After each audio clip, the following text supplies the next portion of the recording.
Good morning, guys. Today we are going to read Get Up. Today, reading specialist Princess Watts-Blount is guiding first graders at Burgess-Peterson Academy in Atlanta through a lesson focused on reading with fluency.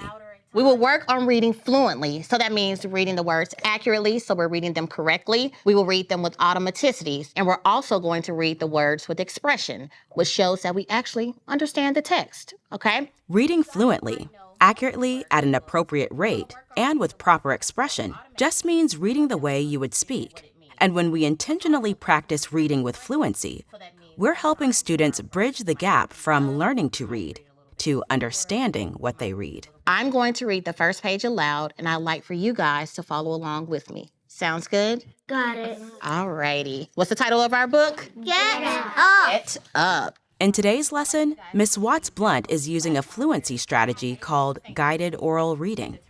She begins by modeling fluent reading aloud. All right, I'm going to read page 1. I'd like for you guys to follow along in your book. Meg is in the bed. She will not get up. Meg loves to be in bed. Mom tells Meg, get up. The cat has to be fed. Now let's try reading page 2 together. You guys are ready? Everybody on page 2? Yep. All right, let's try reading it together. Mom tells Meg, get up. The cat has to be fed. This isn't the first time these students are working with this text, and they've already had lots of practice reading words with short vowel sounds accurately. So they're able to focus on their expression, reading like they talk and reflecting the meaning of the words. Next, they read without the scaffold of Miss Watts-Blount reading first. Now let's read the next page together. Meg tells Mom, not yet. I love my bed. Don't turn the page just yet. Let's start reading from the beginning again, okay? Page 4. Mom tells Meg, get up. Jet has to be fed. Meg yells, I am not well. I am not well. What do you think that means? When Meg says, I am not well, what does she mean by that, Jude? She means like she's not feeling good. She's not feeling well. So if Meg is not feeling well, remember, as we're reading, we're trying to understand the text as well. This time we're going to reread this page, but I want us to reread it like Meg would actually say it. So if she is not feeling well, we should read that a certain way, right? You guys agree? Yeah. Okay. All right, let's go. Mom tells Meg, get up. Jet has to be fed. Meg yells, I am not well. I love that. All right, let's continue, guys. Let's read the next page. Mom yells, you are well, Meg. You have to get up.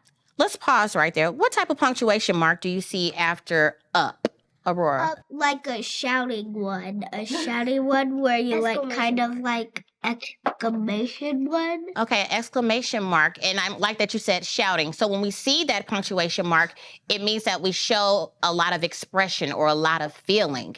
And the author also said, Mom yells. So how do you think we should read that? Like she's yelling, not too loud, but like she's yelling with lots of strong feeling. Get up, Meg, like that. Well, let's try it. I don't know. Let's try it. Let's reread page 5 together. You can even use those pointer fingers. Let's go. Page 5. Mom yells, you are well, Meg. You have to get up. Let's keep reading. Now it's time for students to try on their own. Meg gets up. Meg loves his jets. Excellent reading. And then Miss Watts-Blount encourages students to group words into phrases, or as she calls it, to scoop it up. We want to try to scoop the phrases and make sure it flows, okay? So this time I want you to read it and try scooping it, okay? So instead of Meg gets up, how can we scoop that? Meg gets up. So you would scoop it like this. One big scoop. Meg gets up. Meg gets up. Meg gets up. Now it's Jude's turn. Meg gets up. Meg loves Jet. The cat has to be fed. I love my cat. Excellent. This time I want us to read it all together, okay? Like choral reading. Yes, choral reading. That's exactly right. All right, page 13. Let's go. The cat is fed. Remember, when you work on fluency skills, accuracy is the most important. It's okay to use the same text several days in a row.